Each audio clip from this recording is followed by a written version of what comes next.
Assalamualaikum warahmatullahi wabarakatuh. Shalom, Om Swastiastu, Namo Buddhaya, dan salam kebajikan. Yang saya hormati, dosen pengampu mata kuliah metodologi penelitian, Ibu Samira Dunakir, dan Bapak Muhammad Kodri Alpairus. Perkenalkan, saya Siti Ainun Herunisa dari program studi akuntansi S1 Universitas Negeri Makassar.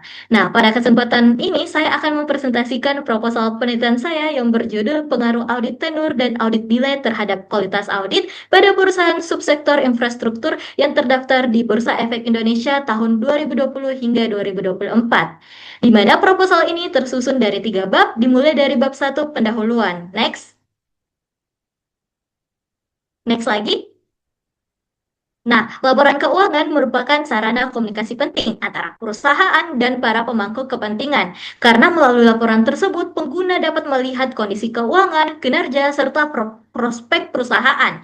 Nah, di Indonesia sendiri, perusahaan yang tercatat di Bursa Efek Indonesia wajib menyampaikan laporan keuangan yang akurat dan tepat waktu. Karena data yang ditunjukkan bahwa lebih dari 50% investor pasar modal kini berasal dari generasi Z yang sangat menuntut keterbukaan dan transparansi informasi. Karena itu, kualitas laporan keuangan menjadi semakin penting. Next. Nah, ternyata dalam praktiknya laporan keuangan ini seringkali berpotensi dipengaruhi kepentingan tertentu. Nah, Survei Fraud Indonesia tahun 2025 mencatat bahwa kasus penyalahgunaan aset, korupsi, dan kecurangan laporan keuangan masih sering terjadi.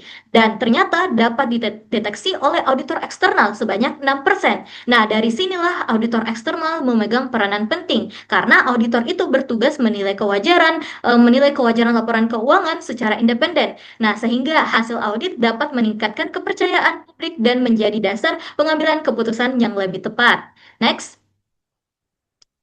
Nah, kualitas audit dapat dipengaruhi oleh beberapa faktor, seperti independensi dan profesionalisme. Namun ada juga beberapa faktor lain seperti audit tenur dan audit nilai. Nah, audit tenur sendiri berkaitan dengan lamanya auditor bekerja sama dengan klien. Nah, masa peringkatan yang panjang dapat memperkuat pemahaman auditor terhadap perusahaan itu semakin paham, namun berisiko mengurangi independensinya. Nah, sedangkan audit nilai itu merupakan lama waktu penyelesaian audit. Nah, jika audit terlalu lama, nah, hal ini bisa menurunkan ketepatan waktu pelaporan dan mempengaruhi persepsi publik terhadap auditor. Jadi dinilai tidak profesional.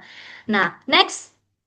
Nah, penelitian sebelumnya menunjukkan hasil yang beragam. Sebagian peneliti menemukan bahwa audit tenur dan audit nilai itu berpengaruh terhadap kualitas audit. Namun ada juga penelitian lain yang menyatakan bahwa keduanya itu tidak berpengaruh. Nah, perbedaan hasil ini menunjukkan bahwa masih perlu dilakukan penelitian lanjutan. Nah, khususnya pada perusahaan subsektor infrastruktur yang belum banyak diteliti. Karena itu, penelitian ini saya fokuskan pada periode 2020 hingga 2024. Next.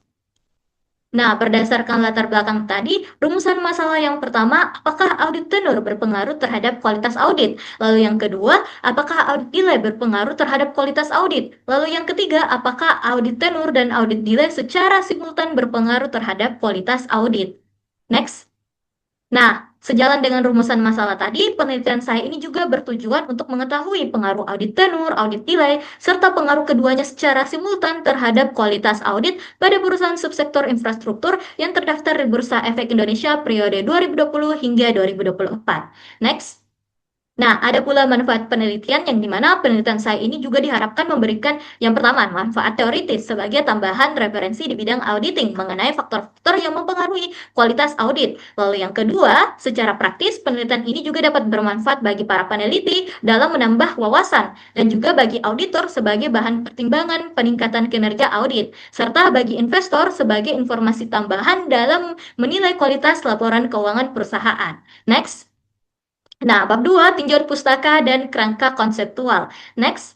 Nah, di tinjauan pustaka, teori yang menjadi landasan utama penelitian saya ini merupakan teori keagenan, yang dimana teori keagenan ini menjelaskan bahwa dalam perusahaan terdapat dua hubungan antara prinsipal yaitu pemilik modal dan agen yaitu pihak yang diberi wewenang untuk mengelola perusahaan. Nah, karena kedua pihak ini memiliki kepentingan yang berbeda-beda, maka konflik kepentingan ini dapat muncul. Nah, untuk meminimalkan risiko tersebut dibutuhkan auditor eksternal sebagai pihak independen yang bertugas menilai kewajaran laporan keuangan. Nah, melalui proses audit ini, laporan keuangan menjadi lebih objektif dan terpercaya bagi para pemangku kepentingan.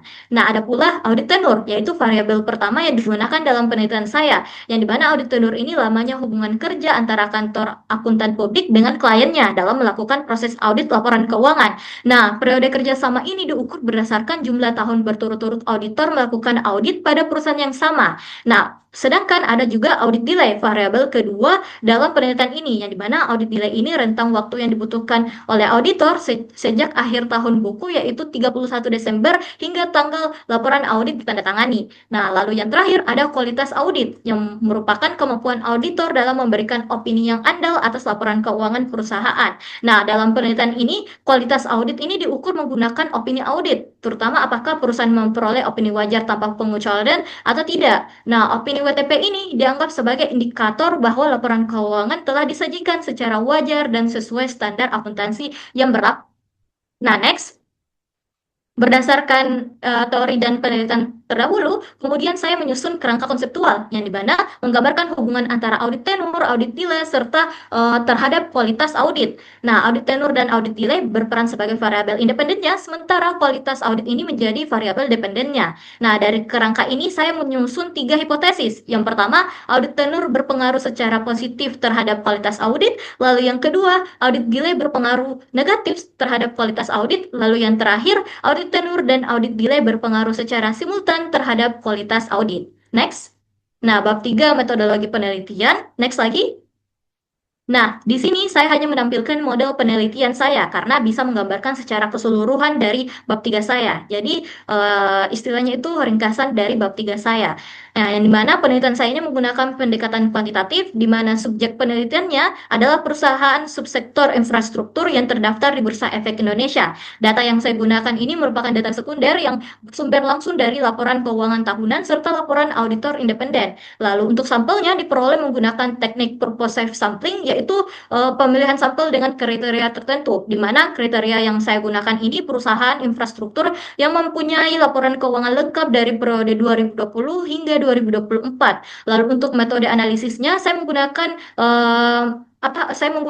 beberapa pengujian. Yang pertama itu ada uji asumsi klasik, yang benar untuk memastikan bahwa model regresi saya ini memenuhi syarat sebagai model yang layak digunakan untuk analisis lebih lanjut. Karena penelitian saya ini menggunakan regresi logistik biner, maka fokus utamanya itu ada pada uji multikololinearitas, yang dimana bertujuan untuk memastikan tidak ada hubungan yang terlalu kuat antar variabel independen.